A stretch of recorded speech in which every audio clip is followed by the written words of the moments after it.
Richie, welcome back. Thank you. Thank you, Mike. Part 2. Part 2. Stay tuned. There's going to be a lot of stories. Okay, Richie, let's start from the beginning. Richie, you were a Ghost Shadow member at one time. Yes.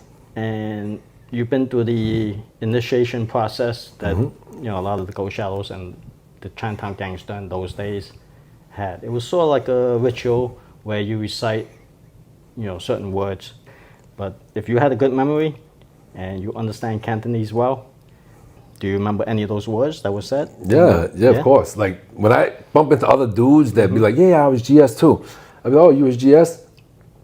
What's the verse? What's the poem?" A lot of people say they was Ghost Shadows because at the end of the day, the real hardcore members, not the weekend warriors, not the ones that we just call for a show. Like we have kids that we call them out for show. Like we know they're weekend warriors. We know they're not full-time gangsters. But when we need to make our presence known, call them up. Yo, tell all the bros to come out. Tell all the bros to come out. And then they all come out and it's like flashing. We're flashing our strength. When in reality, there was only like 15, 16, 17 of us that's like really hardcore, So a lot of them don't know the verse unless they was like really, really, What made them initiate you? Why did they choose you? Well, they've been asking me for a long time too, as well. And I had the incident with the FDs where, I tried to take some of their soldiers and start my own crew, and they was about to flip on me. And, I didn't want to. That was my opportunity to leave and hang out with like dudes that I hang out with. Because, there's other members that I hang out with that are not Ghost Shadows. I mean, that was not dragons and stuff like people you gravitate towards, like people that birds of a feather flock together. So I hung out with them off gang time. Like I wasn't on demon time when I was hanging out with them. I wasn't on gang time when I was hanging out with them. We was just like friends just hanging out. And I had a few that was on Bayard that was real cool.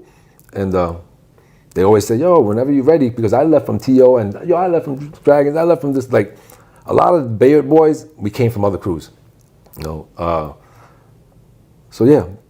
Can you recite that verse? Do you remember? Oh, I remember. It's like burnt into my memory, Oh, yeah. It has, but good. You got a good memory. As an actor, you need to have a good memory. Yeah. Because we have to remember our lines and where we stand, blocking and all that. You gotta read that script and you gotta like remember every word. You don't have to remember every word. Like a lot of people think that in acting you have to remember the whole movie. No. When you first get casted, and all the principal actors is casted already, you'll have a table read. So we'll all sit down on a table and we'll read the script together. Everybody read their own lines. So you basically have an idea. And when it comes time to film, no movie films in order. You film by location. Like just say for example. Do you read the script word for word? Like you have to. When you act it out? You have to. You can't like put your own words in there? No. Writers get mad at that, and I'm not big enough to say my own lines, so I follow it. I guess if you're an A-lister, you can. If you're A-lister and like if you're Hugh Jackman, yeah, of course you can, but nowhere near there. So I just follow directions. I like to be directed. I don't like to think. When I'm working, I don't want to think. I just want to follow directions and be directed, Tell us about the Ghost Shadow verse that you recited during your initiation process. Oh, it's 龍飛鳳舞震家聲，槍殺飛龍黑白鷹，趕絕東安滅福清，威震華埠是鬼影. So basically the translation is like dragons and phoenixes dancing in the sky, kill all dragons, black and white eagles, kill them too. T.O. run them off the street, eliminate Fuk Ching forever, That's the verse. And at the last verse is, we control this city. We go shadow. So that's the verse. Yeah. Did you understand this by Canto Bad? Yeah, I understand it. I understand it. It's very poetic though. For me to translate, it'll be difficult. I mean, that's the direct translation, More direct translation. Yeah. So a lot of people say my Canto is like my English. It's mad slangish. So... But that verse definitely had to come after the mid-'80s because Fuk Ching wasn't around before. So the verse that you recited is different from the verse that someone like Peter Chin Kidzai recited when he was young. Yeah, it's different. It's totally different. Totally different. So every gang have their own verse. We had a verse in BTK. Yeah. We was just all 20 dudes living in an apartment, and that was our initiation. So, I guess every crew is different. Now, what is your opinion on, like, you hung out with the BTK, the Flying Dragons, and the Ghost Shadows. What is your own personal opinion on each of the gangs? For a startup, when you first get initiated and you really want to find yourself, BTK was good because they wasn't about making money. They was about making noise, doing this, doing that, and I felt really comfortable there. The only thing was my dialogue got killed and I didn't speak Vietnamese. So that was the main reason for me to leave there. I left in good terms. It's just it's hard. And when a lot of people say, "Oh, you're hood hopping, you're doing this," but you're not real because you hood hopping. No, that's bullshit. I feel like people that join their first gang and conform to their surrounding and become like lemmings and follow like all their bros and be just like them, you didn't find yourself. You became somebody else. I didn't want to become somebody else. I wanted to make a name for myself. So I'm gonna go put myself in the best position I can to do that. So I had to find people that was like-minded like me. And then the Flying Dragons, how would you describe that organization when you went there? Well, I was in the FOB Dragons. I wasn't with the ABC Dragons. So ABC Dragons was about their money. FOB Dragons, they was about their money, but not really. And Aldilo had a business, and he had us working in his business. I'm like, yo, that's not what I signed up for. I didn't sign up to work in this store. Like, I'm a gangster. Well, why do you have me selling fruit or whatever? You know what I'm saying? So that wasn't gonna last long. And then you cross over to the Ghost Shadows. How do you describe the Ghost Shadows? I found some true brothers there. Even to this day? Even to this day. Like, when I went to Hong Kong, they took care of me, took me around, you know what I'm saying? And I had a really good time over there with them. In China, when I meet up with them, like every time I would go somewhere and my ex-bros is there, they make it their business to meet up, So, yeah, I feel like even though my group did not stand tall, some of them, the ones that did stand tall, friends for life. We went through a lot of shit together. So we might not hang out every day together, but if we see each other, like if I see him in a restaurant, before I even greet him, I'm gonna go pay his tab. Because I know he would do the same thing to me if he saw me first.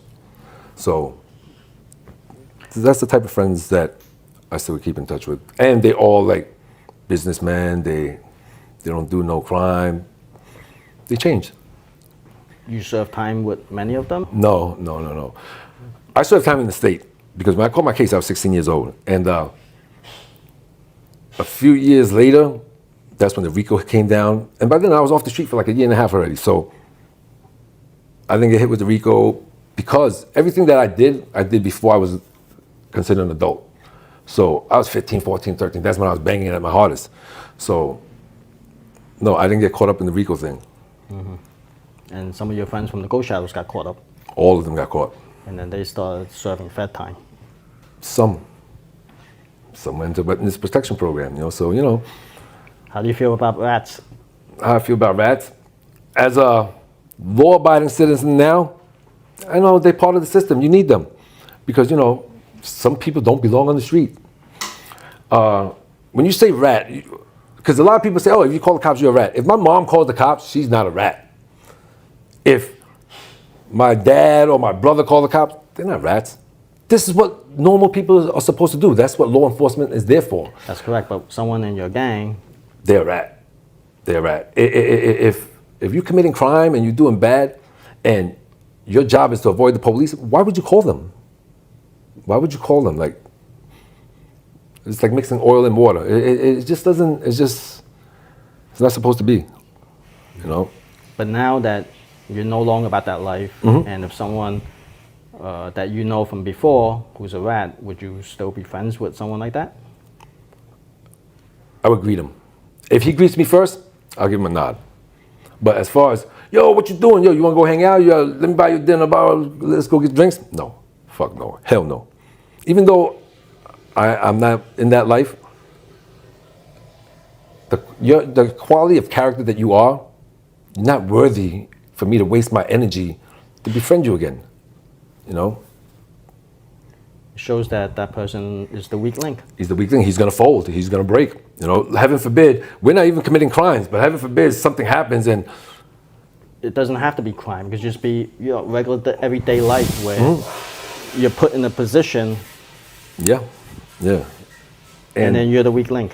Yeah. No, thank you. I don't even hang out with people that are in that lifestyle because sometimes you're guilty by association. So, no. Peter Chin, Kidzai, when he came out from prison, a lot of people came over, wanted to meet with him, show him the respect, but he wouldn't meet with anyone who's a rat. As he shouldn't. He did 20 years. Even my dialogue, Yeah. the guy at the top, I'm not gonna mention his name, he turned down that meeting. He is a true legend. Like, when I came out, they was telling me stories about him, you know? So, like, I looked up to him, like, when I was on the street, like, even though I didn't meet him, because he was already locked up, but even though he was locked up, his stories were still circulating around the shadows, like, all the shit they did and stuff like that. And, you know, you're young, you're like, damn, this man is like, they still talk about him. He's been in jail for so long and they still talk about him. And the stories, so, you know, the younger ones like me, we try to emulate him, you know, so. By the way, did you finish reading his book, In the Ghost Shadows? I got 20 more pages. 20 more pages. 20 more pages and then I'm going to start your book. You know what? You're part of the CGS family, Chinatown Gang Story family right now. Thank you. You know, wherever we go, you're going to ride along and we're all going to be in this together. Love it. And, you know, hopefully you're going to get that part in the TV series or whatever series that we're working on because you're already an established actor. Thank you. You're the only person on this channel who's an established actor and you got to get a part. Thank you. Got to get a part. Now, my question for the viewers is, which part do you think Richie Ng would do well in from the book In the Ghost Shadows? Like, which character you think fits him the best? And then, for those of you who read my book, Bad to Blue, let me know which part you think Richie Ng can fit well into. I know which role I could play in Ghost Shadows because I didn't read your book yet, but let the viewers decide. How's that? Yes. And then on the next time we do, the next time we do our interview, then you're gonna let the viewers know what character you had in mind. Okay. All right. That sounds great. Like, I already have a. All right, we're gonna go with. You didn't tell me yet, and I didn't ask you yet. But no. You just sprung this on me right now, so I'm not even prepared. Like, you're not prepared. Who do I want to play? Of course. All our interviews is unscripted, by the way. Like everything we say, even the past interviews with all the other guys, it's unscripted. You know, we just go with the flow. Yeah. What do you think about the book? Loved it. I learned stuff that I didn't know. Like, that's my history. I don't want to say my history, my old history. And there was a lot of stuff that I didn't know and had misconceived thoughts about. And that book really broke everything down. Like, and it's crazy how you was the one that convinced him to write the book. You didn't know that. I didn't know that until I read the book. Like, he turned you down at one time too. Many times. Yeah. So like, I mean, I get it. I know why. I get it. I would have turned you down if I didn't meet you and know you as a person. I would have turned you down too. I mean, at the end of the day, people that was in that lifestyle, you're a retired police officer. Exactly. So, you know, it doesn't mix. It really doesn't. Like, I don't know, but you come off so genuine and you take care of so many people. It's like, it's hard to tell you no. Like, how long did it take for us to meet up? Like, well, a year and some change, yeah. And I guess it's the stigma sometimes, you know. I get it too. Like, people don't want to deal with me because, oh, he's a jailbird. He's been in jail so many times. Like, he ain't trustworthy or whatever. But you know, on my last bid, I got bailed out. And for those 2 years I was on bail, I did 2 movies. Like movies that went into the movie theaters and main roles. So it's not, sometimes when a person takes a chance and overlooks your stigmatism or whatever it's called. Stigmatized, and they find out who you really are, and if you're a good person, it's gonna shine through. No matter about your past, you know? And you're a good dude.